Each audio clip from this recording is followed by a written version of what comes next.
చూస్తారా హరిహర వీరమల్లు సాంగ్? చూసాను.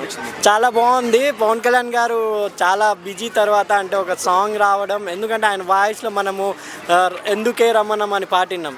అప్పుడు ఖుషీ టైంలో అటుపక్క బస్సు ఇటుపక్క బస్సు మధ్యలో బోరింగ్ రమణ, దాని తర్వాత అత్తారింటికి దారిదిలో ఒక సింగిల్ బిట్ కాటమరాయుడు సాంగ్ పాడడం జరిగింది. దాని తర్వాత పవన్ కళ్యాణ్ గారు చాలా రోజుల తర్వాత ఒక హిస్టారికల్ మూవీలో మన జానపద గీతాన్ని ఆయన నిజంగా, ఇప్పుడు ఆయన మినిస్టర్ హోదా కూడా, ఆయన పదవి కూడా అదే కాబట్టి జానపద కళల్ని ప్రోత్సహించడం అవన్నీ పవన్ కళ్యాణ్ గారి వృత్తి కాబట్టి సినిమాలో కూడా జానపద కళల్ని ఆయన ఎంకరేజ్ చేసినట్టు అనిపించింది. ఆయన స్వయంగా పాడమని ఇంకా హ్యాట్సాప్ అండి.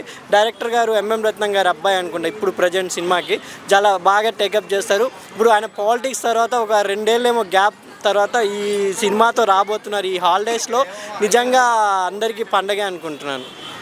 పవన్ కళ్యాణ్ గారి వాయిస్ చాలా మంచిది అనిపించింది. అంటే మాట వినాలని చెప్పింది ఎవరు చెప్పారనుకోవచ్చు? పొలిటికల్ ప్రత్యర్థులు చెప్పారనుకోవచ్చు. మాట వినాలి అంటే ఇప్పుడు ఆయన ఎవరైనా అవినీతి చేస్తే నా మాట వినాలి, లేకపోతే బొక్కలు ఇరగొట్టాలంటే ఇండైరెక్ట్గా ఉంది ఆ పాట.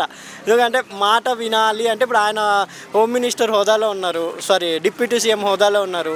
ఆయన ప్రతి వాళ్ళకి హెల్ప్ చేస్తున్నారు కాబట్టి ఇప్పుడు ఆయన మాట కంపల్సరీ వినాలన్నట్టుగా ఉంది. కొంచెం జానపద గీతాన్ని కూడా ప్రోత్సహించండి, జానపద కళాకారుల్ని ప్రోత్సహించడంలో మొదటి నుంచి పవన్ కళ్యాణ్ గారు ఉన్నారు.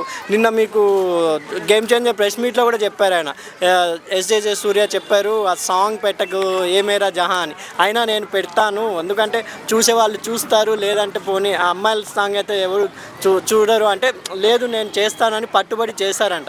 అలాంటిదే పవన్ కళ్యాణ్ గారు ముందు నుంచి, ఆయన రాజకీయాల్లో రాకముందు నుంచి కూడా సమాజం కోసం సాంగ్, మీరు గుడుంబా శంకర్ చూసుకుంటే లేలే సాంగ్ అది కొంచెం వెరైటీగా ఉన్న, అది కూడా ఒక అమ్మాయిల గురించి రాజకీయంలో కూడా ఒక వెరైటీగా ఉంటుంది ఆ సాంగ్, దాంట్లో కూడా మెసేజ్ ఉంటుంది. సో ఫ్యాన్స్ చాలా అంటే ఎప్పటి నుంచి వెయిట్ చేస్తున్నారు, సడన్ గా ఈయన గొంతుతో ఒక సాంగ్ రిలీజ్ చేయడం. అవునండి, ఫ్యాన్స్ ఎలా ఉంది? ఒక పవన్ కళ్యాణ్ గారు ఊరికే ఇలా అని హరిహర వీరమల్లు అని పెట్టినా కూడా ఫేమస్ అవుతుంది.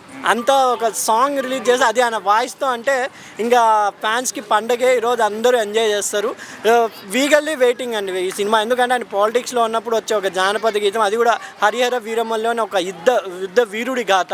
చూడాలి ఎలా ఉంటుంది. పొలిటికల్ సంబంధించిన డైలాగ్స్ కానీ అంటే ఇది మొత్తం ఓల్డ్ స్టోరీ, అంటే పాతకాలంలో ఒక హరిహర వీరమల్లు అనే సైనికుడు ప్రజల్ని ఎలా రక్షించాడనే నేపథ్యం కాబట్టి అక్కడ జరిగిన వాటిలో ఏమైనా సెటరేట్గా వేస్తారేమో, ఎందుకంటే రాజులు సైనికుల మధ్య కూడా ఇప్పుడు అలాగే కదా వేస్తారేమో చూడాలి. వెయిటింగ్ ఫర్ ఈ మూవీ కోసం అండి. సాంగ్ అయితే బాగుంది, ఇంకా పూర్తి సాంగ్ ఇంకా త్వరలో రాబోతుంది అన్నారు కాబట్టి చూడాలి.